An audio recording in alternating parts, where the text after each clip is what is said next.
اليوم أنا بالموصل بالدوام عسكري، فموجودة أبراج حراسة داير مداير الفوج، وأكو بيت يم البرج الآن بيه. ساعة بالأربعة العصر انفتح الباب مال هذا البيت، فطلعت بنية سبحان الله الخالق. طبعا هي صغيرة بالعمر، عمرها هيك 16-17 سنة، الشفة حمراء، العيون خضر، الشعر سلاسل من ذهب، طفلة الدماغ حيل. هي مسيحية اسمها رندة. صار تبادل بيني وبينها بالنظرات، أشرت لها صورتها بالموبايل، لا صارت الشغلة عادية. سحبت القلم بديت أكتب، فالموضوع صار عبارة عن تبادل بيني وبينها بالكلام. فقلت يا صغير ايش بيك وياي بايع؟ تقول ليش؟ ترى من انزل احضنك حيل واهرب من الجيش. فتقول لي تعبت نفسك حيل بنظرات العيون، تنزل علي شلون؟ قل لي انت مجنون. قلت لها انجنيت انا صدق من شوفت عيونك، حلوة وصغيرة عمر وخايف يحزونك.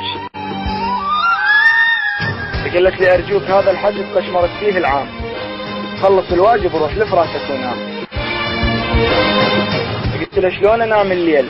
قال لي انت جاري، اتمنى تجيني بساعة وتطفي ناري.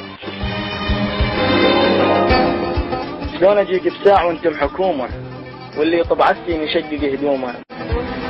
فقلت له كل الحكومة تروح فدوى لك يا تاج، القائد وآمر فوج وحراس الابراج. فتقول لي ارجوك كافة عبد خليني بحزاني، باكر يشيل الفوج وبسرعة الثاني. فقلت له خليه يشيل الفوج، بس انا ما انساك، لازم يدور الزمن ونتلاقى انا وياك. تقول دار بيك الزمن مر بينا خل نشوفك، ولو صبت دموع العين سحبت جفوفك. قلت لها اجمع دموعك بدي فوقاهن دموعي، شمعات الواين طفن اولهن شموعي. فتقول اخذ دموعك يا غالي واحطها لاقلامي، واكتب رسايل شوق واتذكر ايامي. فقلت لها مو بس حبر على الورق، مو بس حبر على الورق، دمعي يظل منثور، يرحم دول كل مرض ما حاجة للدكتور.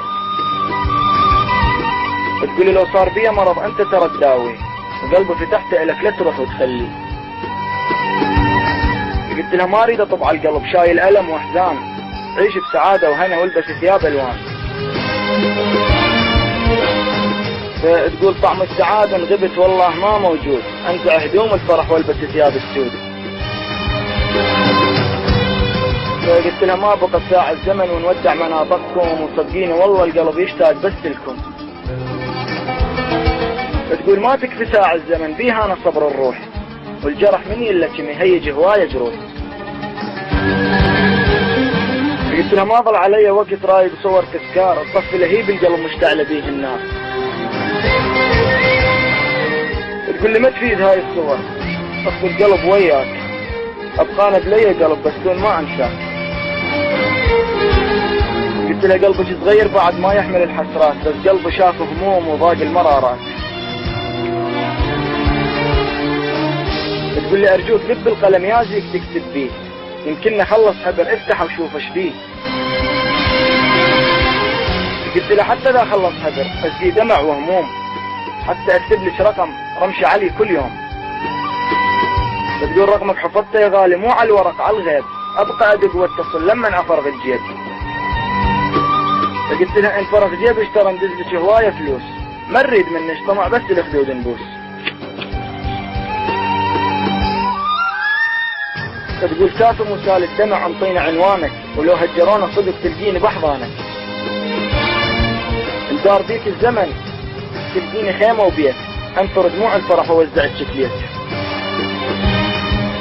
بتقول يا غالي فراقك صعب رايق اتوسل بيك، ارجوك اجل السفر خل شوك نشبع بيك. شلون اجل السفر وانا طريق بعيد، امانة الله يا رندة ذكرينا بالعيد. بتقول يا عيد هذا اليمر اقضيه ون ولوم، وعلى فراقك يا علي لبكي واشق الثوب. اخيرا وليس اخرا قلت له اخر كلامي اودعك والله وياك، وهذا عنواني يا رندة وصدقيني ما انساك. شكرا.